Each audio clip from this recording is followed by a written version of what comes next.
పేరు చెప్పారు, కానీ మా దృష్టిలో మేము అంత పెద్ద స్థాయి కాదు సార్. మా కోసం తలకాయ పాల్గొంటున్నది ఎవరంటే కన్నా లక్ష్మణనారాయణ గారు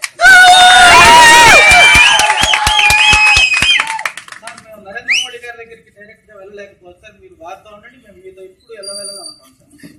మాకు చేతనైనంత సహాయం, ఒట్టు సహాయం చేసి మీకు అన్ని విధాలుగా పార్టీకి కట్టుబడి అమిశెట్టి ఆంజనేయులు గారితో కానీ, అందరితో కానీ, అధ్యక్షులతో కానీ, యువమోర్చా అధ్యక్షులతో కానీ అందరితో కట్టుబడి మీరు ఏ విధంగా చెప్తే నాకు ఏ బాధ్యత ఆ విధంగా ముందుకు పోతూ ఉంటాం సార్. క్రమశిక్షణ చర్య లేదని తప్పితే నాకు కొత్త కాబట్టి అర్బన్ జిల్లా గురించి నాకు అంత తెలియదు కాబట్టి ఏదైనా తప్పు చేస్తే పెద్ద మనతో క్షమించి నన్ను పార్టీలోకి ఆహ్వానించినందుకు మీకు సాధారణంగా ధన్యవాదాలు తెలియజేస్తాను.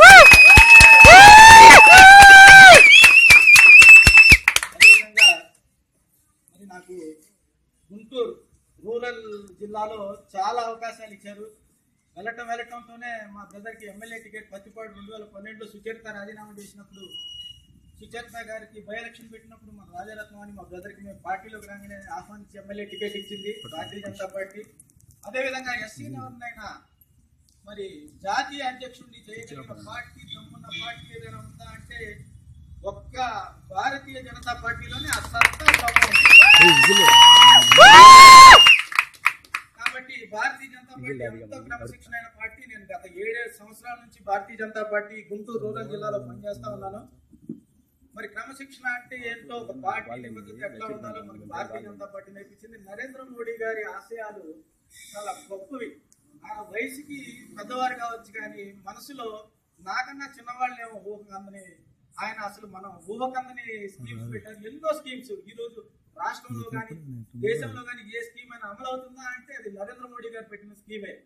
నరేంద్ర మోడీ గారు ఎంత తెలివైన వారంటే ఈ దేశానికి ఆయన ప్రధాని అవ్వటం మనలాంటి యువకులకి చాలా చాలా చాలా చాలా చాలా గర్వకారణం.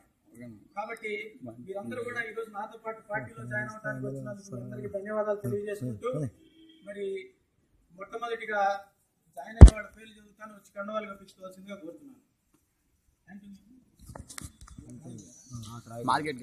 మార్కెట్లో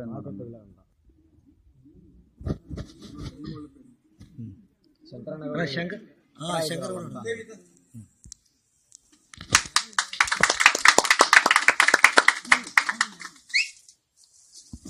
చంటి చంటి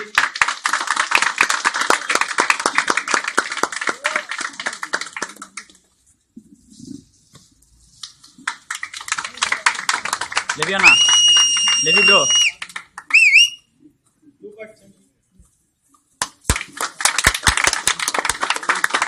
అటు కనిపించట్లా డాటా కనిపించండి.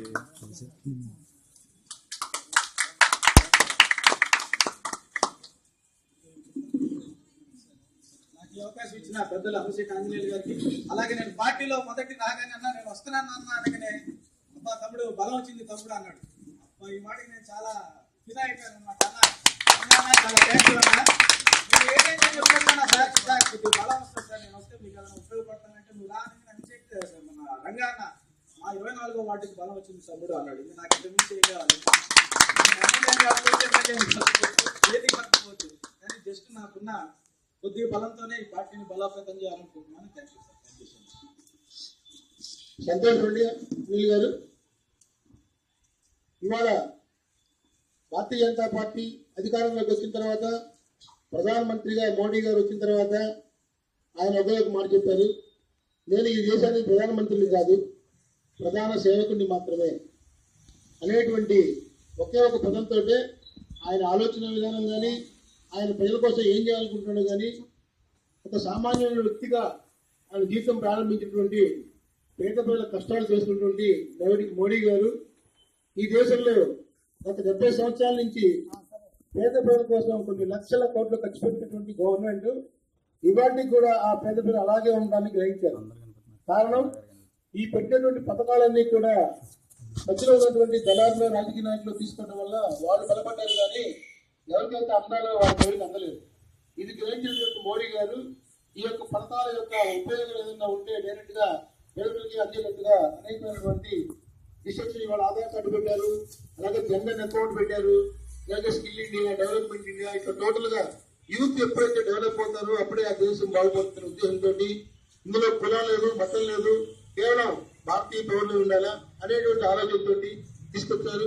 అలాగే మన యొక్క ప్రపంచ మేధావైనటువంటి అంబేద్కర్ గారికి కూడా ఈ యొక్క గత ప్రభుత్వాలు మర్చిపోయి ఆయన ఓన్లీ ఒక వర్గంగా గుర్తించారు.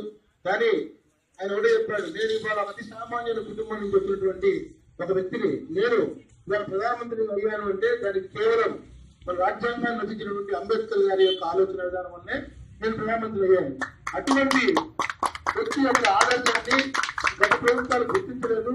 కానీ ఈయన మోడీ గారు వచ్చిన తర్వాత ఆయన ఒక జయంత్యోత్సవాలు కాకుండా ప్రపంచంలోనే గొప్ప మేధావిగా ఆయనకి ఘన నివాళులు అర్పించారు. అన్ని పథకాలు కూడా మోడీ మన అంబేద్కర్ గారు రచించినటువంటి దాన్ని బేస్ చేసుకుని చేస్తున్నారు. పేద ప్రజలకి డైరెక్ట్ గా సహాయం చేయాలని ఉద్దేశించి పనిచేస్తున్నారు. కాబట్టి మీరందరూ కూడా యువకులు, అనేకమైన అవకాశాలు మీకు రాబోతున్నాయి. కాబట్టి మీరందరూ కూడా ఈ యొక్క భారతీయ జనతా పార్టీలో చేరును సంతోషిస్తూ ఈ యొక్క రాబోయేటువంటి కాలంలో పార్టీ యొక్క అభివృద్ధికి పనిచేయాలని కోరుకుంటూ, మీరు కూడా పార్టీ అభివృద్ధి కాదు, మీరు కూడా అభివృద్ధి చెందాలా, మీ కుటుంబం అభివృద్ధి చెందాలా. అలాగే అప్పుడే మన దేశం అభివృద్ధి చెందుతుంది.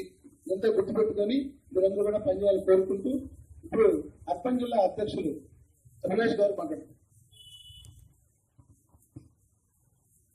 భారత్ మాతా కీ జై, భారత్ మాతా కీ జై.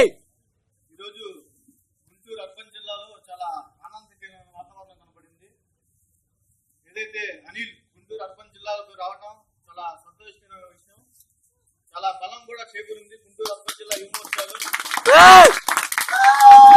రాబోయే రోజుల్లో అనిల్ నేను కలిసి తప్పకుండా గుంటూరు అర్బన్ జిల్లాలో అన్ని డివిజన్లో కలిసి పనిచేస్తూ డివిజన్ కమిటీలు ఏర్పాటు చేస్తాం. అట్లానే అనిల్ ప్రధాన కార్యదర్శిగా ఉన్నప్పుడు, జిల్లాలో ప్రధాన కార్యదర్శి ఉన్నప్పుడు, నేను కూడా ఇక్కడ అర్బన్ సిటీలో ప్రధాన కార్యదర్శిగా పనిచేస్తున్నాము. ఇద్దరం కలిసి అనేక కార్యక్రమాల్లో పాల్గొన్నాం. అలాగే ఈ రోజు మనందరం కూడా చెప్పుకోవాల్సిన తగ్గ విషయం ఏంటంటే, మనందరం కూడా ప్రపంచంలోనే అత్యంత పెద్ద పార్టీ, బలమైన పార్టీలో 11 కోట్ల సభ్యత్వం ఉన్న పార్టీ ఏదైనా ఉందంటే అది భారతీయ జనతా పార్టీ ఒకటే. ఆ పార్టీలో మనందరం ఉన్నందుకు కూడా చాలా గర్వపడాల్సిన విషయం. ఈరోజు ఎస్సీ ఎస్టీ ఎంపీలు ఎక్కువ ఉన్న పార్టీ ఏదైనా ఉందంటే ఒక భారతీయ జనతా పార్టీ. ఈరోజు మైనార్టీలు ఉన్న పార్టీ ఏదైనా ఉందంటే ఒక భారతీయ జనతా పార్టీ.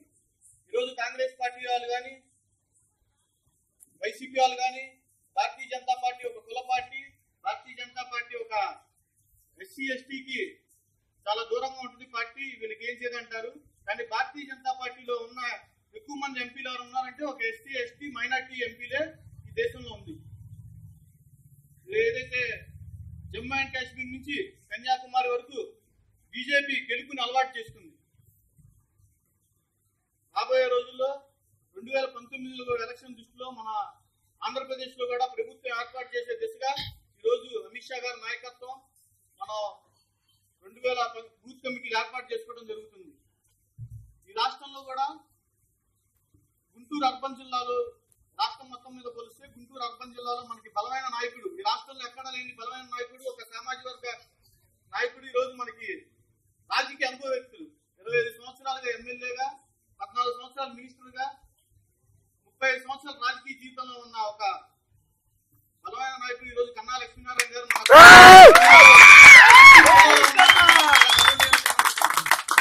తప్పకుండా మేమంతా కన్నా లక్ష్మీనారాయణ గారి మార్గదర్శిలో 2019 ఎలక్షన్ దృష్టిలో మార్గదర్శిలో మేము అందరం ప్రయాణిస్తామని చెప్పి తెలియజేస్తూ, భారతీయ జనతా యువ మోర్చా డివిజన్ కమిటీలు కూడా మనం తొందరగా ఏర్పాటు చేసుకుని డివిజన్ కి 20 నుంచి 30 మంది కార్యకర్తలు తప్పకుండా కమిటీ ఏర్పాటు చేసుకుని బీజేపీ అర్బన్ జిల్లాలో యువ మోర్చా కూడా చాలా కీలకమైన పాత్ర పోషించాలని చెప్పి ఇక్కడికి వచ్చిన యువ మోర్చా నాయకులకి, కార్యకర్తలకి ధన్యవాదాలు తెలుపుతూ సెలవు తీసుకుంటాం.